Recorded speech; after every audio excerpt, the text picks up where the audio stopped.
Operation Valentine. ఈ movie trailer చూసిన తర్వాత నాకు గుర్తుండిపోయే డైలాగ్ ఒకటనమాట. నా రేడార్‌లో నువ్వున్నంత వరకు నాకేం కాదు. సో, ఇప్పుడు ఈ డైలాగ్ నేను మెన్షన్ చేయడానికి కారణం ఏంటంటే, ఈయన రేడార్‌లో సినిమాలు ఉన్నంత వరకు ఆ సినిమాలు super duper hit.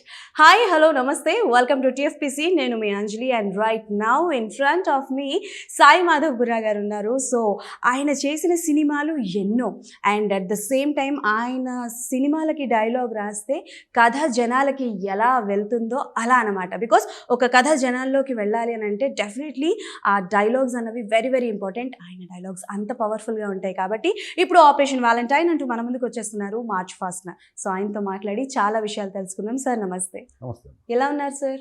Fine. Okay. So sir, మీరు ఎన్నో సినిమాలకి డైలాగ్స్ రాస్తారు కాబట్టి మీ ఫేవరెట్ మూవీ ఏంటి? మీ ఫేవరెట్ డైలాగ్ ఏంటి మీరు రాసిన దాంట్లో? నేను రాసిన సినిమాలని నాకు నచ్చుతాయి అమ్మా. బాగా డైలాగ్స్ అన్ని బాగా నచ్చుతాయి. నచ్చకపోతే మనం చేయలేము. అంటే మీరు ఎప్పుడు మీ నిజ జీవితంలో కూడా వాడే డైలాగ్? నిజ జీవితంలో వాడే డైలాగ్స్ సినిమాల్లో అంటే నిజ జీవితంలో వాడే డైలాగ్స్ బాగున్నావా, ఎలా ఉన్నావు, ఏంటి విషయం, భోజనం చేసావా, ఇట్లాంటివి ఉంటాయి. ఓకే. అంతే. ఇప్పుడు నా జీవితం వేరు, ఆ కథ జీవితం వేరు కదా. ఇప్పుడు ఆ సినిమా వేరు, ఆ కథలో హీరో జీవితం వేరు, విలన్ జీవితం వేరు, క్యారెక్టర్ యాక్టర్ జీవితం వేరు, నా జీవితం వేరు. కాబట్టి నా జీవితానికి ఆ సినిమా జీవితానికి సంబంధం ఉండదు. ఓకే. సో కథని బట్టి అలా. సో ఆపరేషన్ వ్యాలంటైన్ విషయానికి వస్తే, సో నేను ఆ డైలాగ్ ఇప్పుడు చెప్పాను కదా, నా రేడార్లో నువ్వు ఉండవు. సో అంటే లైక్ ఇలాంటి డైలాగ్స్ కానీ అండ్ స్పెషల్లీ ఆపరేషన్ వ్యాలంటైన్లో ఆ డైలాగ్కి అంటే లైక్ ఎలా వచ్చింది సిచ్యువేషన్? అసలు ఆ డైలాగే కథమ్మా. తప్ప కథ, ఆ డైలాగే కథ. ఓకే, నువ్వు తప్పు చెప్పానేమో అనుకున్నా. ఓకే, ఆ డైలాగే కథ. ఆ డైలాగ్లో ఏముందో సినిమా కథ అదే. ఓకే. సో సార్, అంటే ఎంత టైం పట్టింది సార్ ఈ ఆపరేషన్ వ్యాలంటైన్కి మొత్తం మీరు రాయడానికి? ఎంత టైం పట్టింది? అసలు ఎలా స్టార్ట్ అయింది? 1.5 monthలో రాసి ఉంటాను. 1.5 month. మీరు ఏమైనా పర్టికులర్స్ అంటే ఒక ప్లేస్కి వెళ్తారా సార్? అంటే లైక్ ఆ జానర్కి వెళ్ళడానికి, దాని గురించి ఎక్కువ తెలుసుకోవడానికి, కథ గురించి ఎక్కువ తెలుసుకోవడానికి? అదే ఉండదమ్మా. ఇప్పుడు ఆ ప్లేస్కి వెళ్ళి కూర్చొని రాయాలి అంటే, సపోజ్ వారు బేస్డ్ సినిమా ఇది, యుద్ధంలో కూర్చొని ఏం రాస్తానండి? అంటే రీసెర్చ్ ఏమైనా చేస్తుంటారు కదా సార్? అంటే లైక్ ఇట్స్ అదేనమ్మా రీసెర్చ్. యాక్చువల్గా ఈ సినిమా డైరెక్టర్ శక్తి కొన్ని సంవత్సరాలుగా ఈ సినిమా మీద ఉన్నాడు అతను. కొన్ని సంవత్సరాలుగా ఈ కథ గురించి రీసెర్చ్ చేస్తున్నాడు, ఆ క్యారెక్టరైజేషన్స్ గురించి రీసెర్చ్ చేస్తున్నాడు. వాళ్ళు పడేటువంటి అక్కడ సంఘటనలు ఎలా ఉంటాయి, వాళ్ళ సంఘర్షణ ఎలా ఉంటుంది అనేది రీసెర్చ్ మొత్తం అతనిదే. నేను కొంత చేశాను కానీ క్రెడిట్ అంతా డైరెక్టర్దే. అతను తెలుసుకుంది, అతను నేర్చుకుంది, నాకు ఇచ్చాడు, నాలో ట్రాన్స్ఫర్ చేశాడు. అతని నాలెడ్జ్ నాకు ట్రాన్స్ఫర్ చేశాడు. అది నాకు బాగా ప్లస్ అయింది. ఓకే, ఈజీ అయింది. And this was the first air based movie అని చెప్పుకోవచ్చు. అంటే లైక్ ఎయిర్ ఫోర్స్కి సంబంధించి నాకు తెలిసి తెలిసినంత వరకు నేను చూసిన సినిమాలో this was the first movie, war movie. Yeah, air war movie first time. So అంటే లైక్ ఎలా అనిపించింది మీకు ఫస్ట్ టైం ఆపరేషన్ వ్యాలంటైన్ మీ దగ్గరకు వచ్చినప్పుడు, కథ మీ దగ్గరకు వచ్చినప్పుడు? కథ వినగానే 100% ఇది ఒక కొత్త సినిమా, ఒక కొత్త ప్రపంచంలోకి వెళ్ళిపోయినట్టు ఉంటుంది. ఒక కొత్త ప్రపంచాన్ని, ఒక కొత్త క్యారెక్టర్స్ని మనం జనానికి పరిచయం చేసే అవకాశం ఈ సినిమాలో ఉంది. చాలామందికి వాళ్ళ గురించి వింటారు తప్ప వాళ్ళ గురించి తెలుసుకోవాలని ఉండదు. కానీ వాళ్ళ గురించి తెలియాలి. ఎందుకంటే వాళ్ళు దేశం కోసం బతుకుతున్నారు, దేశం కోసం చచ్చిపోతున్నారు. వాళ్ళ జీవితం దేశానికి అంకితం చేశారు. దేశానికి అంకితం చేశారంటే దాని అర్థం ఏంటి? దేశం అంటే మట్టి కాదు, మనుషులు. మన కోసం బతుకుతున్నారు, మన కోసం వాళ్ళు చచ్చిపోతున్నారు. సో వాళ్ళ సంఘర్షణ ఎలా ఉంటుంది, వాళ్ళ జీవితంలో జరిగే సంఘటనలు ఎలా ఉంటాయి, వాళ్ళ ప్రేమలు ఎలా ఉంటాయి, వాళ్ళ పంతాలు ఎలా ఉంటాయి, ఇవన్నీ కూడా మనకి తెలియాలి. అలా తెలియజేసే అవకాశం ఈ సినిమా నుంచి వచ్చింది మనకి. ఇది ఖచ్చితంగా కొత్త ప్రపంచాన్ని చూపించవచ్చు అనేటట్టు నమ్మకం కథ వినగానే కలిగింది.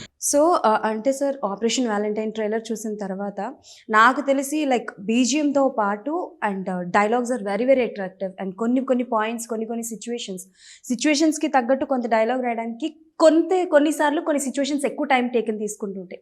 సో అలా ఆపరేషన్ వ్యాలంటైన్లో మీరు ఎక్కువగా తీసుకున్న టైం ఏంటి? అంటే లైక్ ఏం రాస్తే బాగుంటుంది, ఎలా జనాలకి కనెక్ట్ అవుతుంది అని ఆలోచించి రాసింది? ప్రతి డైలాగ్ అలాగే ఆలోచిస్తానమ్మా. పర్టికులర్గా పలానా డైలాగ్ అని కాదు, ప్రతి డైలాగు. ఇందులో ఈ సబ్జెక్ట్లో ఉన్నటువంటి సవాల్ ఏంటంటే నాకు పరిచయం లేని ఒక ప్రపంచంలోకి నేను వెళ్ళి కూర్చోవటం. వాళ్ళు ఎలా మాట్లాడతారు, వాళ్ళ బిహేవియర్ ఎలా ఉంటుంది, వాళ్ళ సంఘర్షణలు ఎలా ఉంటాయి, వాళ్ళ భాష ఎలా ఉంటుంది, వాళ్ళు వాడే టెక్నికల్ వర్డ్స్ ఏంటి, ఇవన్నీ ముందు తెలుసుకోవాలి. ఒక రెగ్యులర్ ఎమోషన్స్ కాదు, ఒక రెగ్యులర్ పంచులు, రెగ్యులర్ హీరో విలను ఎదురుగా నిలబడి నువ్వెంత అనుకోవటం, ఇట్లాంటి ఈ సినిమాలు ఉండవు.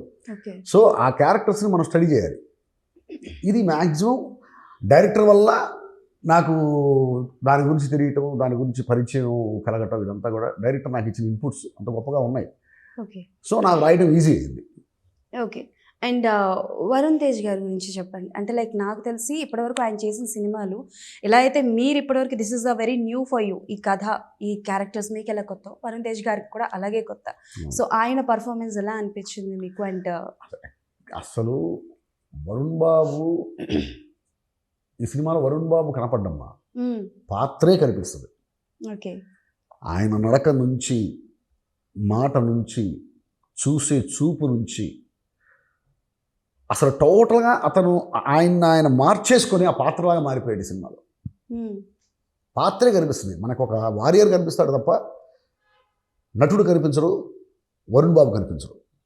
ఆ పాత్రే కనిపిస్తుంది. దానికోసం ఆయన ఎంత స్టడీ చేశాడు, ఏమేమి చూశాడు, ఎవరెవరితో మాట్లాడాడు ఏంటనేది నిజంగా ఆశ్చర్యకరమైన విషయం అన్నమాట సినిమా చూసిన తర్వాత. అంతగా మారిపోయాడు. అండ్ ఒక కథ విన్న తర్వాత ఒక హీరో క్యారెక్టరేషన్ మీకు ఎక్స్ప్లెయిన్ చేస్తారు. అండ్ ఆ హీరోకి తగ్గట్టు, ఆయన బాడీ లాంగ్వేజ్కి తగ్గట్టు కానీ, ఆయన అవుట్ఫిట్కి తగ్గట్టు కానీ, క్యారెక్టర్కి తగ్గట్టు మీరు రాయాల్సి వస్తుంది.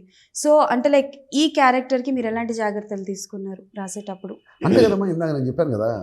ఇప్పుడు సో డైరెక్టర్ గారు ఇప్పుడు వాళ్ళ బిహేవియర్లు మనలాగా ఉండవు, వాళ్ళ భాష మనలాగా ఉండదు, అవి వేరే టెక్నికల్ వర్డ్స్ ఉంటాయి. సో ఆ పాత్ర గురించి మనకి తెలియాలి, ఆ పాత్రని పట్టుకోవాలి. అట్ ద సేమ్ టైం ఆ పాత్ర ధరిస్తున్నటువంటి ఆ స్టార్ని మనం పట్టుకోవాలి.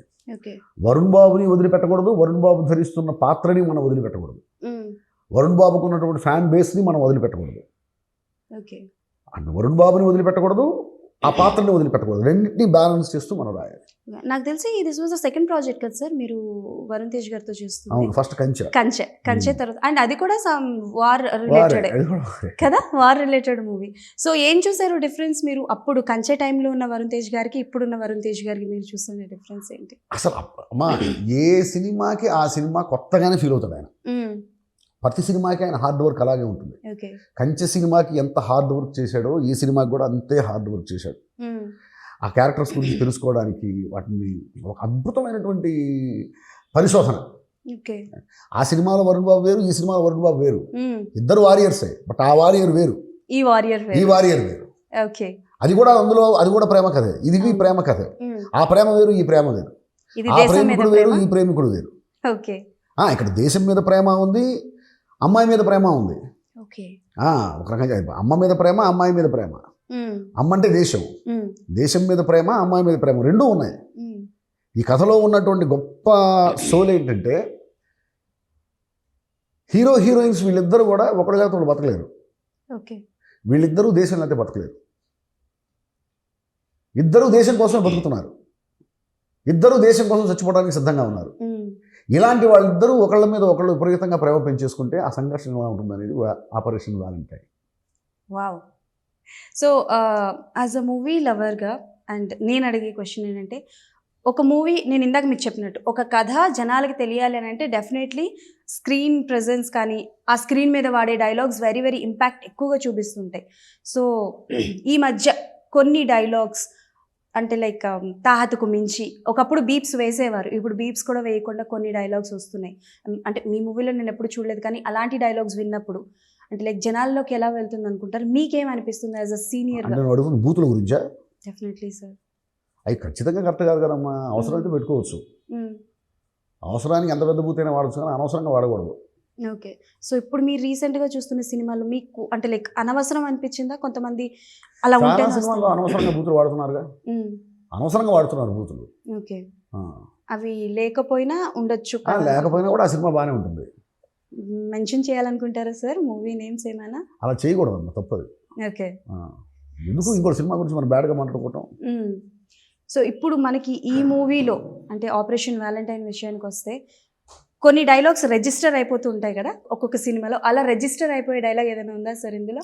ఈ సినిమాలో డైలాగ్స్ అన్నీ కూడా స్క్రీన్ ప్లేలో భాగంగానే ఉంటాయి, కథలో కలిసిపోయి ఉంటాయి. ఆ క్యారెక్టర్స్ బయట ఎలా మాట్లాడతాయో అలాగే మాట్లాడతాయి. ఓకే. బయట ఎంత సహజత్వంగా మాట్లాడుకుంటాయో అంతే సహజంగా మాట్లాడుకుంటాయి. ఓకే. వాళ్ళ పర్ఫార్మెన్స్లోనూ ఎక్కడ కూడా కృత్రిమత్వం ఉండదు, డైలాగులో కూడా ఎక్కడ కూడా కృత్రిమంగా ఉండవు, అన్నీ సహజంగా ఉంటాయి. ఆ సహజంగా వస్తున్న వాటిల్లోంచే జనానికి నచ్చేలా రాయటం కోసం మన ప్రయత్నం జరిగింది. ఇందాక నువ్వు చెప్పావు, అలాగే ఉంటాయి డైలాగ్స్ అన్నీ. చాలా నార్మల్గా అక్కడ నార్మల్గా ఉంటాయి, ఆలోచించేలా ఉంటాయి, జనానికి నచ్చేలా ఉంటాయి. ఓకే. సో కొత్తగా ప్రయత్నం చేశాం. మెగా ఫ్యామిలీతో మీ రిలేషన్ సార్ అంటే బ్యాక్ టు బ్యాక్ చిరంజీవి గారికి చేశారు, పవన్ కళ్యాణ్ గారికి చేశారు, ఇప్పుడు హరిహర వీరమల్లుతో మళ్ళీ రాబోతున్నారు, అండ్ వరుణ్ తేజ్ గారితో కూడా చేశారు. సో రిలేషన్ ఎలా ఉంటుంది మీకు మెగా ఫ్యామిలీతో? చాలా బాగుంటుంది మా చిరంజీవి గారికి నేనంటే విపరీతమైన అభిమానం. ఓకే. విపరీతమైన అభిమానం. ఆయన నిజంగా ఆయన చూస్తుంటే నాకు ఒక గురువుని చూసినట్టే ఉంటుంది. ఓకే. చిరంజీవి గారిని చూస్తుంటే ఈరోజు నేను ఇక్కడ కూర్చొని మాట్లాడుతున్నాను అంటే ఖచ్చితంగా చిరంజీవి గారి ఆశీస్సులు, చిరంజీవి గారి బ్లెస్సింగ్స్. ఆయన ఖైదీ నెంబర్ 150 నాకు ఇవ్వకపోయినా నేను ఈ స్థాయిలో ఉండేవాడిని కాదు. అటు చిరంజీవి గారు, ఇటు బాలకృష్ణ గారు, వీళ్ళిద్దరికీ కూడా నేనంటే విపరీతమైన ఇష్టం. ఇద్దరు బ్లెస్సింగ్స్ నన్ను ఇక్కడికి నడిపించాయి, ఇక్కడ కూర్చోబెట్టాయి. ఓకే. అండ్ పవన్ కళ్యాణ్ గారి గురించి అంటే డెఫినెట్లీ ఆయన మాట్లాడే పదాల్లో అంటే డెఫినెట్లీ అందరూ యూత్ మొత్తం ఎక్కువ ఎఫెక్ట్ అవుతుంటారు ఆయన మాట్లాడే విధానం, మాట్లాడే పదాలని బట్టి. సో యువర్ అప్కమింగ్ మూవీ కూడా ఆయనతో ఉండబోతుంది కాబట్టి ఎలా ఉండొచ్చు సార్? ఆల్రెడీ వర్క్ ఎంతవరకు వచ్చింది ఆయనతో? సినిమా సగం పైన ఆల్రెడీ షూటింగ్ అయిపోయిందమ్మా, సగం పైన షూటింగ్ అయిపోయింది.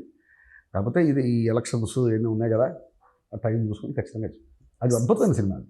ఆయన మీద మీ ఒపీనియన్ ఏంటి సార్? అంటే లైక్ ఆయన మాటలు అందరికీ ఆలోచింపజేస్తాయి, మీ మాటలు అందరికీ ఆలోచింపజేస్తుంటాయి కాబట్టి సో మీకు పర్సనల్గా పవన్ కళ్యాణ్ గారు అంటే ఎన్సైక్లోపీడియా. వావ్. ఆయనకి తెలియని విషయం లేదు. ఒక రకంగా చెప్పాలంటే ఒక మామూలు సగటు మనిషి, ఒక మధ్యతరగతి కుర్రాడు ఎలా ఉండాలనుకుంటాడో, ఎలా ఉండాలని అలా ఉండలేకపోతున్నాడో ఆయన అలా ఉంటాడు. మనకు అలా ఉండాలనిపిస్తుంది బట్ ఉండలేము. ఆయన ఉండి చూపిస్తాడు. పవన్ కళ్యాణ్ గారు గ్రేట్ పర్సన్ అంతే. ఆపరేషన్ వ్యాలంటైన్ విషయానికి వద్దాం సార్. అంటే లైక్ ఆపరేషన్ వ్యాలంటైన్ విషయానికి వస్తే లైక్ నాకు కూడా ఎయిర్ బేస్ గురించి కావచ్చు, వీటి గురించి కొంచెం తక్కువ అవగాహనే ఉంది. సో జనాలకు ఎంతవరకు రీచ్ అవుతుంది ఏంటో తెలీదు. బికాస్ ఈ మూవీని చాలా వరకు హాలీవుడ్ మూవీతో కంపేర్ చేస్తున్నారు.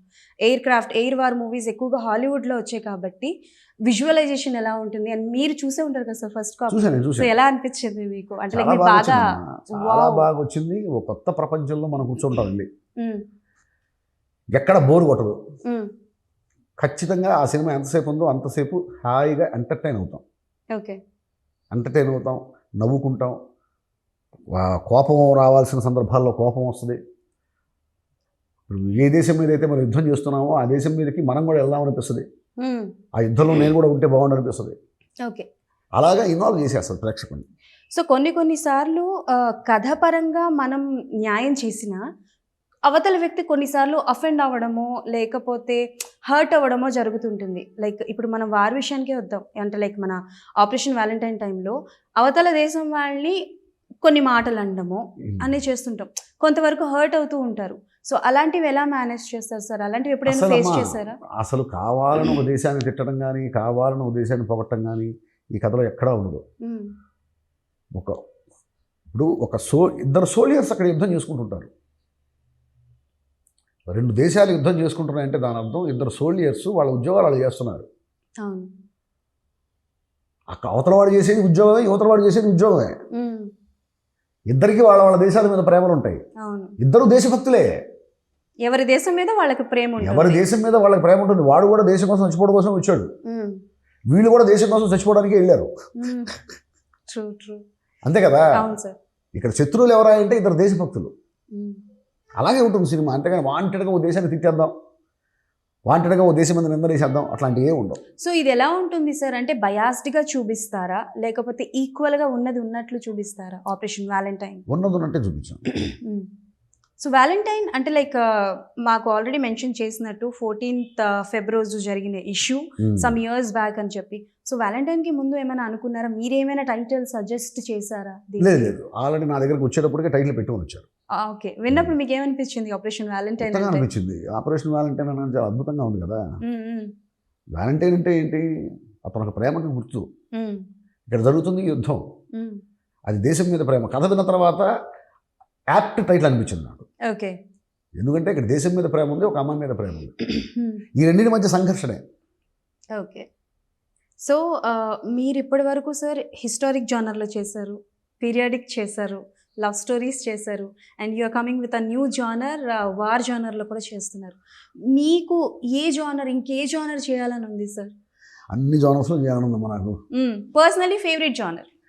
నాకు సినిమా అంటే నేను సినిమాకి ఫేవరెట్, సినిమా ఫ్యాన్. నాకు ఏ మూవీ నుంచి ఏ మూవీ నుంచి మీరు ఫ్యాన్ అయ్యారు? యంగ్ ఏజ్లో ఉన్నప్పుడు పర్టికులర్ ఒక మూవీ ఉంటుంది కదా, మీరు ఫ్యాన్ అవ్వడానికో ఇష్టం అవ్వడానికో, ఈ మూవీ నుంచి నేను డైలాగ్ రాయడానికి ఇష్టపడ్డాను, స్టార్ట్ చేశాను. డైలాగ్ రాయడానికి ఇష్టపడింది చాలా మూవీస్ ఉన్నాయమ్మా. నాటకాల్లో నేను నాటకం రాస్తున్నప్పుడు నేను ఫస్ట్ స్టేజ్ ఆర్టిస్ట్ని.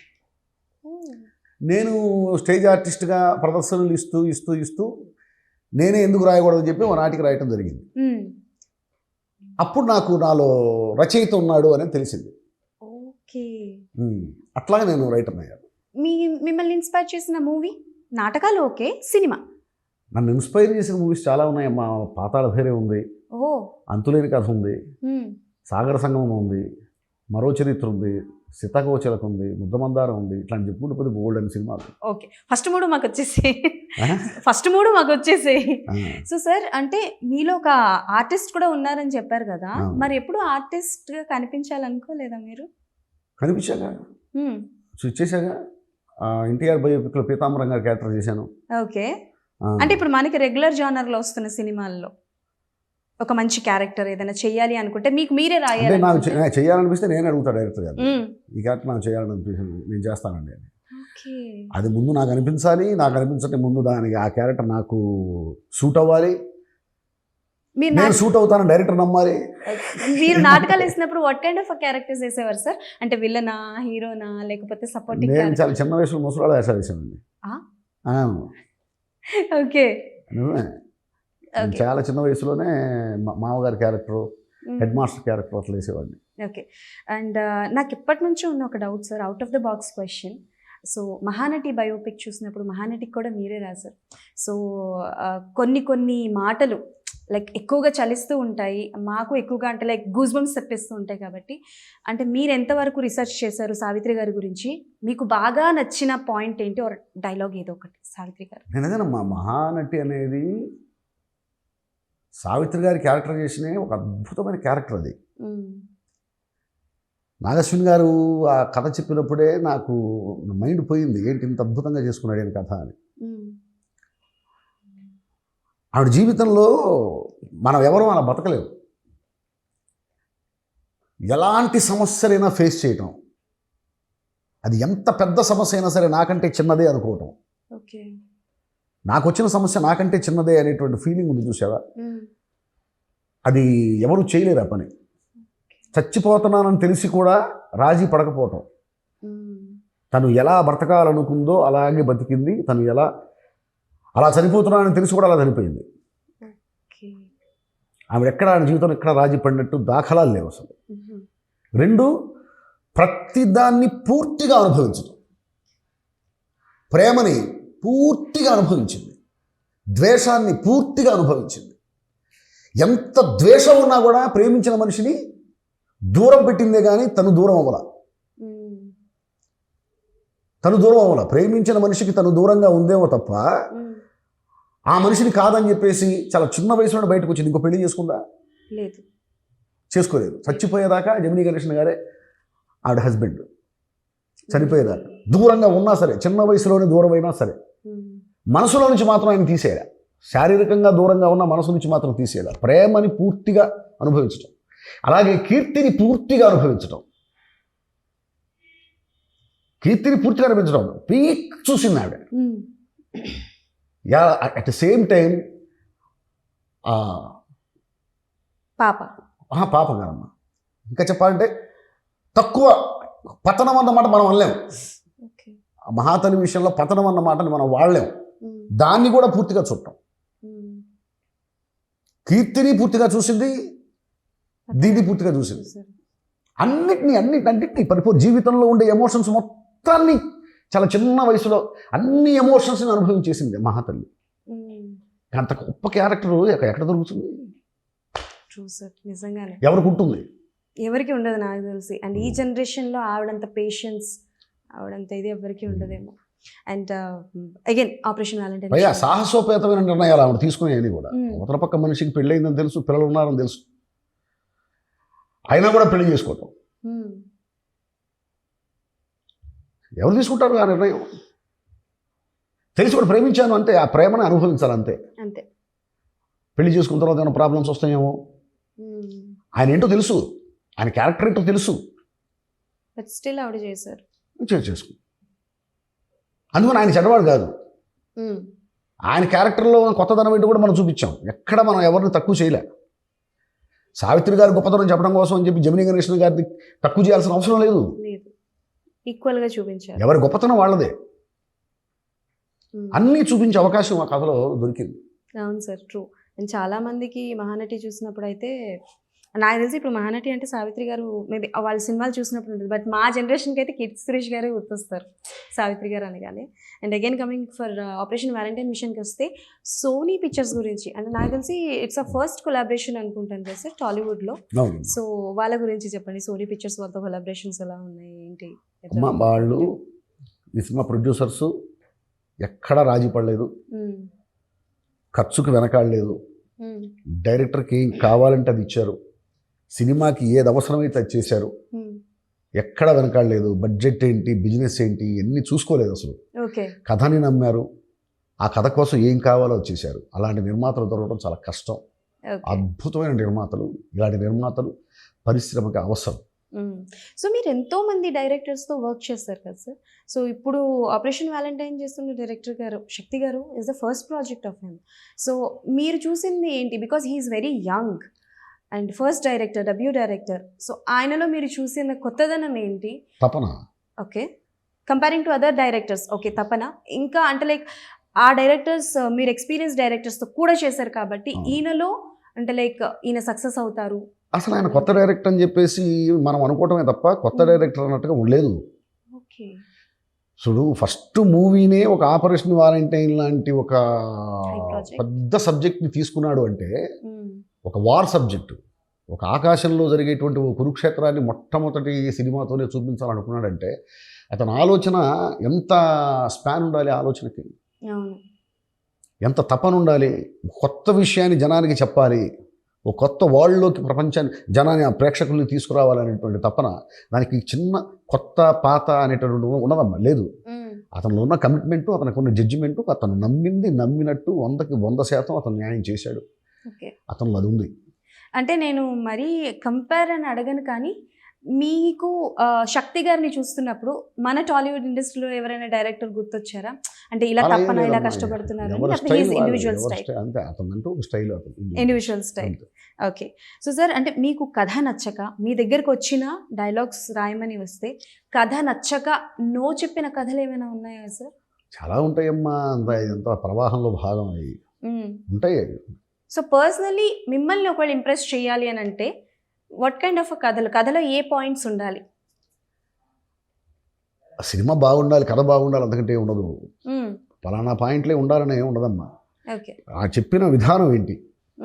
ఇప్పుడు సినిమా అనేది నా దృష్టిలో ఒకటే గుర్తుపెట్టుకోండి, జనానికి నచ్చే తప్పులు చేయటం. అసలు తప్పు చేయకపోవటం కాదు, జనానికి నచ్చే తప్పులు చేయటం. ఏ తప్పు నచ్చుతుంది, ఏ తప్పు నచ్చదు అని తెలిసిన వాడు గొప్ప దర్శకుడు అవుతాడు.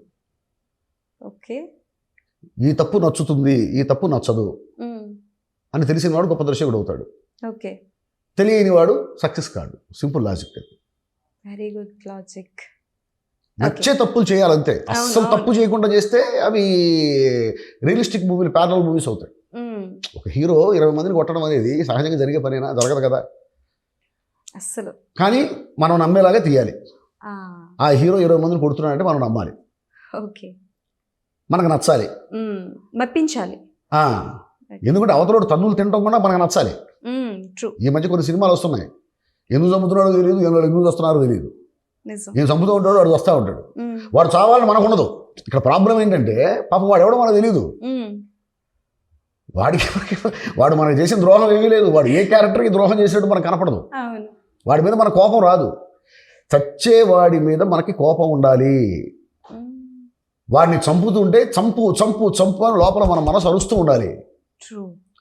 అది లేకుండా ఊరికే చంపుకుంటూ పోతూ ఉంటే అది కనెక్ట్ అవ్వదు జనానికి. నువ్వు ఎంత గొప్ప విజువల్ పెట్టు, చచ్చేవాడి మీద మన కోపం ఉండాలి, వాడి మీద కోపం తీసుకురావాలి. రాజమౌళి గారు తీసే పని అదే. ఓకే. ఆ ఎమోషన్ పట్టుకుంటాడు ఆయన. ఒకడు చస్తున్నాడు అంటే వాడి మీద మనకు ఆల్రెడీ కోపం ఉంటుంది, మనం తృప్తి పడతాం. అమ్మయ్యా చంపుతున్నాడా హీరో అని. ఓకే. చంపు చంపు చంపు అంటూ ఉంటాం మనం. అవును. అది తీసుకొస్తాడు ఆయన. ఆ ఎమోషన్ ని క్యారీ అలా చేస్తాడు. కాకుండా ఈ మధ్య కొన్ని సినిమాలు వస్తా ఉన్నాయి, పేరు చెప్పడం అనవసరం. చంపుతా ఉంటాడు హీరో, వాడు చస్తా ఉంటాడు, ఎందుకు చస్తాడో మనకు తెలియదు. వాడు చస్తుంటే మనకేమో ఆనందం కలగదు, తృప్తి కలగదు. వాడిని చంపుతుంటే మనమేమి అమ్మాయ చచ్చర్రా బాబు వీడు అని అనుకో, నిస్సహాయ స్థితిలో నిస్సహాయంగా ఉంటాడు. వీడు చంపుతుంటాడు, వాడు వస్తూ ఉంటాడు, మనం చూస్తూ ఉంటాం. ఓకే. సో జనరల్లీ మీరు మూవీ అంటే థియేటర్లో మూవీ చూసినప్పుడు యాజ్ అన్ కామన్ ఆడియన్గా చూస్తారా, లేకపోతే మీలో ఉన్న డైలాగ్ రైటర్ ఎవరైతే ఉంటారో, స్క్రీన్ రైటర్ కావచ్చు, వాట్ ఎవర్, నేను 100కి 100% ఆడియన్గానే చూస్తా. అవునా? ఎందుకంటే నాలో ఉన్న ఆడియన్ నాలో ఉన్న రైటర్ కంటే గొప్పడు. Wow, super. సో అలా మీరు బాగా ఎంజాయ్ చేసిన సినిమా ఏంటి రీసెంట్ టైమ్స్లో యాజ్ అన్ ఆడియన్గా? రీసెంట్ టైమ్స్లో నేను చూసిన సినిమా చాలా బాగుంది.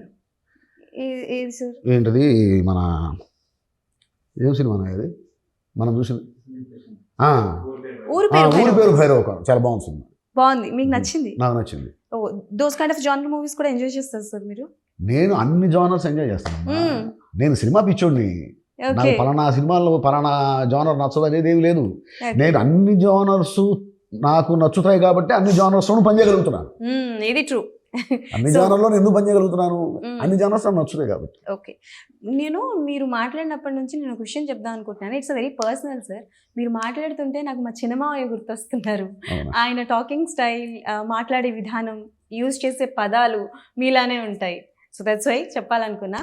అండ్ ఇంకొక క్వశ్చన్ సార్, మనం రాసే మాటలకి మ్యూజిక్ యాడ్ అయితే జనాల్లోకి ఇంకా చాలా ఈజీగా వెళ్తాయి. సో ఇప్పుడు ఆపరేషన్ వ్యాలంటైన్లో మ్యూజిక్ గురించి చెప్పండి. బికాజ్ మాకు ట్రైలర్లో చూపించినంత వరకు అయితే it's a goose bump musics విన్నప్పుడు. సో థియేటర్స్లో బీజిఎమ్స్ కావచ్చు, మ్యూజిక్ కావచ్చు, సాంగ్స్ కావచ్చు, ఎంతవరకు అంటే కనెక్ట్ అవుతాయి? నేను ఆర్ఆర్ లేకుండా చూశాను మా సినిమాని. ఇంకా ఆర్ఆర్తో నేను చూడలేదు. కానీ మిక్కీ జే మేయర్ గారు సినిమాని ఏ స్థాయికి తీసుకెళ్తాడో మనకు తెలుసు. ఆయన ఆర్ఆర్ ఎంత బాగుంటుందో మనకు తెలుసు. ఆల్రెడీ సాంగ్స్ విన్నా, సాంగ్స్ చాలా బాగున్నాయి, చక్కగా ఉన్నాయి. ఆ ప్రపంచంలోకి తీసుకెళ్ళిపోయేలాగానే ఆర్ఆర్ కూడా ఉంటుందనే గట్టి నమ్మకం నాకుంది. Okay. So sir, operation Valentine అంటే లైక్ మాట్లాడేసుకున్నాం కాబట్టి ఒక చిన్న క్వశ్చన్ సార్, ఫ్యూ క్వశ్చన్స్. నేను ఎప్పుడు అందరినీ అడిగే క్వశ్చనే. సో బయోపిక్స్ మీరు ఆల్రెడీ వర్క్ చేశారు, మహానటి అండ్ అలాగే ఎన్టీఆర్ గారి బయోపిక్స్కి చేశారు కాబట్టి మీకు పర్సనల్గా ఎవరి బయోపిక్ జనాల్లోకి రావాలి, నా మాటల ద్వారా జనాలకి తెలియాలి అని అనుకుంటారు? ఎవరి బయోపిక్? ఇప్పుడు ఆల్రెడీ ఒకటి రెడీగా ఉందమ్మా, బెంగళూరు నాగరత్నం అని చెప్పేసి. ఆ బయోపిక్ ఆల్రెడీ రాసి ఉంది, సింగీత శ్రీనివాసరావు గారి డైరెక్షన్. బౌండ్ స్క్రిప్ట్ ఉంది.